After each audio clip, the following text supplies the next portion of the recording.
आरजू कब तक धोखा देते रहेंगे? 38 मांगों पर खुद शहबाज शरीफ जो है राजी हुए थे। आवाम भूखा मर रहा है वहां पर। आप क्या कर रहे हैं? उनकी मांगों से आप अपने वादे से मुकर जा रहे हैं और फिर आप खुद नदारद हैं। रेंजर्स भेजकर, पुलिस वालों को भेज के गोलियां चलवा रहे हैं। जब बात आती है पीओके की तो आप अदालत में एफिडेविट देकर कह देते हैं कि भाई ये तो फॉरेन टेरिटरी है और फिर अपनी आर्मी भेज देते हैं। हाथ से निकल रहा है, अब क्लियर कट है। बस कुछ महीनों का या साल भर का इंतजार बाकी है।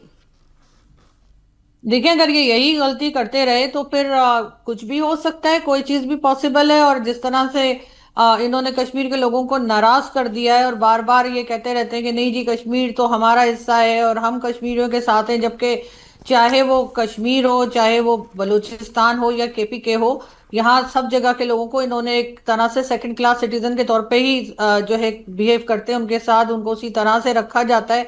लेकिन अब ये चीज इनके हाथ से निकलती नजर आ रही है और अगर इन्होंने फौरन अपने आप को ठीक ना किया तो कुछ भी हो सकता है। कोई चीज भी आप कुछ अरसे के बाद देख सकते हैं, क्योंकि ये तो शायद 71 में भी यही कहा गया होगा, बल्कि कहा गया भी था।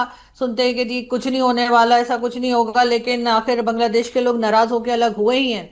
अगर ये उससे सबक नहीं ले रहे तो आगे भी प्रॉब्लम्स हम फेस करते रहेंगे। और इस वक्त सिचुएशन जो है वो काफी ज्यादा खराब है कश्मीर की। और जो कहा जाता था कि जी भारत साइड पे इंटरनेट बंद है और मोबाइल सर्विसेज बंद है और बड़ा जुल्म हो रहा है, तो वो सारी चीजें आज हमारे यहाँ हो रही हैं।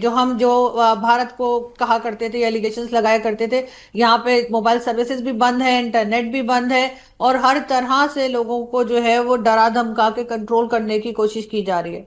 आरजू, डरे हुए तो मुनीर साहब भी हैं। पता चल रहा है, खबरें आ रही हैं कि वो कौन से बंकर में छिपे हुए हैं। मतलब समझ ही नहीं आ रहा कहाँ है।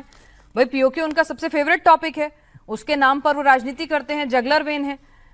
और अभी कहीं अता पता लापता है वो तो। भाई नहीं, अभी तो पूरी गवर्नमेंट और मिलिट्री स्टैब्लिशमेंट सभी गायब हैं। और जैसे फखर ने भी कहा कि मेन स्ट्रीम मीडिया पे ये न्यूज नहीं चलाई जा रही, मेन स्ट्रीम मीडिया पे कुछ भी नहीं बताया जा रहा। वहां पे तो ये कॉकरोच पार्टी दिखा रहे हैं आपके यहाँ की, जैसे वहां पे बड़ा कुछ हो रहा है और यहाँ कुछ नहीं है, बिल्कुल अमन है।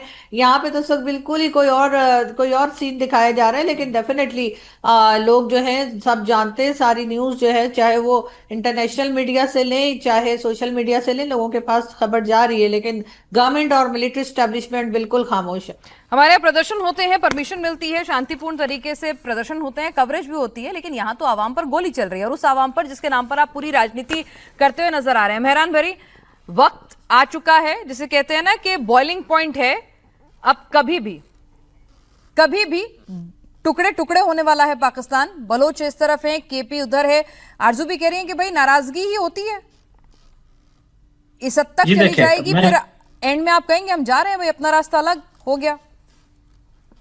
जी, मैं ऐड करना चाहूंगा भाई के बात को। मैं खुद ही कश्मीरी ऑर्गेनाइजेशंस के साथ बहुत करीब हूँ। यूके पीएनपी है, वो हमेशा एक्टिव रहा है यूके में और हमेशा डेमोन्स्ट्रेशंस और पार्लियामेंट, ब्रिटिश पार्लियामेंट्स में कश्मीर के लिए आवाज बुलंद करते हैं। तो कश्मीरी वेरी एक्टिव है यहाँ पर।